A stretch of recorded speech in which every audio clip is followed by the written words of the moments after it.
Hey, what's good? What's good? It's your boy Trust No. We're telling you this for free news, some informative news that you can use. And look here, the story here comes from Fox 5 Atlanta. It's about a love and hip hop star getting 17 years in a fraud case. Story goes like this. An Atlanta reality star was sentenced on multiple federal charges, including bank fraud and conspiracy for his part in fraudulently obtaining a paycheck protection program loan and for running a Ponzi scheme from his towing business. Love and hip hop Atlanta star Maurice Fayne was sentenced to 17 years in federal prison. Fayne, who is the sole owner of Flame Trucking in Georgia, applied for a PPP loan through United Community Bank back in April 2020, asking for more than $3.7 million. The 38-year-old, who also goes by Arkansas Mo, ended up receiving a little more than $2 million, and prosecutors said he ended up using the money for personal items. Fayne planned to use the PPP program as a cover for his long-running Ponzi scheme, said acting U.S. Attorney Kurt R. Erskine. The funds the program supplied serve as a lifeline to many businesses desperately trying to stay afloat during the pandemic, and unfortunately, his fraud helped deplete those precious dollars. Prosecutors said more than $1.5 million of the loan proceeds went towards the purchase of $85,000 in jewelry, including a Rolex presidential watch, a diamond bracelet, and a 5.73 carat diamond ring for himself, to lease a 2019 Rolls-Royce Wraith to make loan payments and to pay $40,000 for child support. This sentence should serve notice that the FBI and our federal partners will investigate anyone who misdirects federal emergency assistance earmarked for businesses who need to stay afloat, said Chris Hacker, special agent in charge of FBI Atlanta. We won't tolerate anyone driven by personal greed to pocket American taxpayer money that should be going to those who need it. Prosecutors said Fayne promised he would use the investors' money to operate the business. Instead, he used the money to pay his personal debts and expenses and to fund an extravagant lifestyle for himself.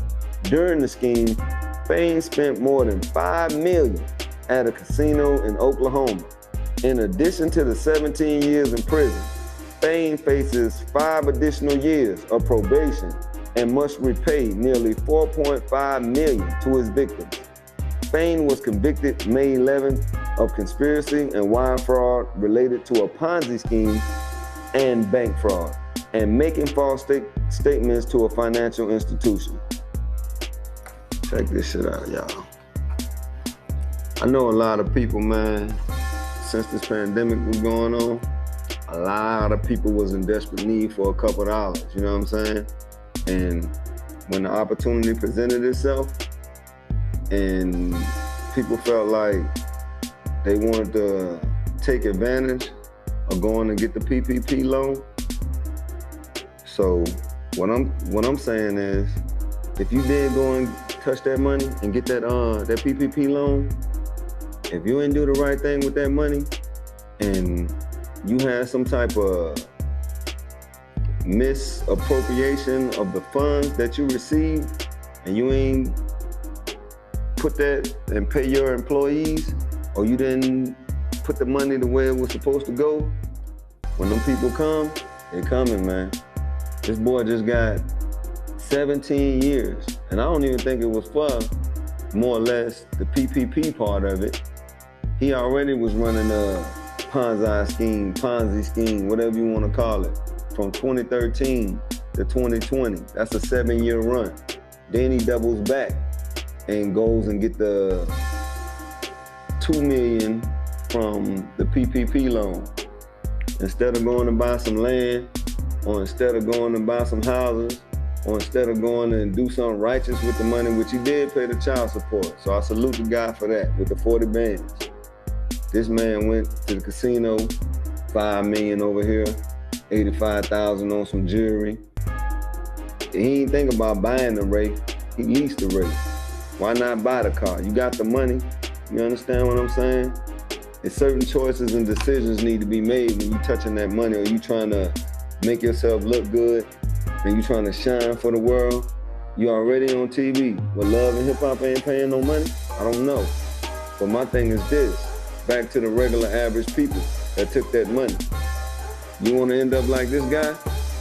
Y'all better make some phone calls. Y'all better get on y'all paperwork and make sure that paperwork adding up. Cause like I said, the PPP police, them people en route, man. It's just a matter of time.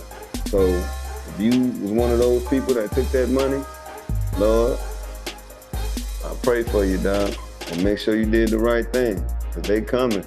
And when they come, they not coming to negotiate. They already got you on, they know where they sent the money to. They sent it to a bank account with your name on it. You know if your business was up and running before the time schedule that was printed on that paper. You see what I'm saying? And there's a lot of people that took that money, and them people went out and balled. Now you don't even see them people balling no more. Everybody looking crazy. You see what I'm saying? Trying to figure it out. So I think it's time to start selling some shit off. That's what y'all gonna do. But they coming, man. So stay tuned. It's your boy Trust No, telling you this for free news. And oh yeah, hey, make sure you hit that like button, hit that subscribe button, and hit that notification bell. I'm out.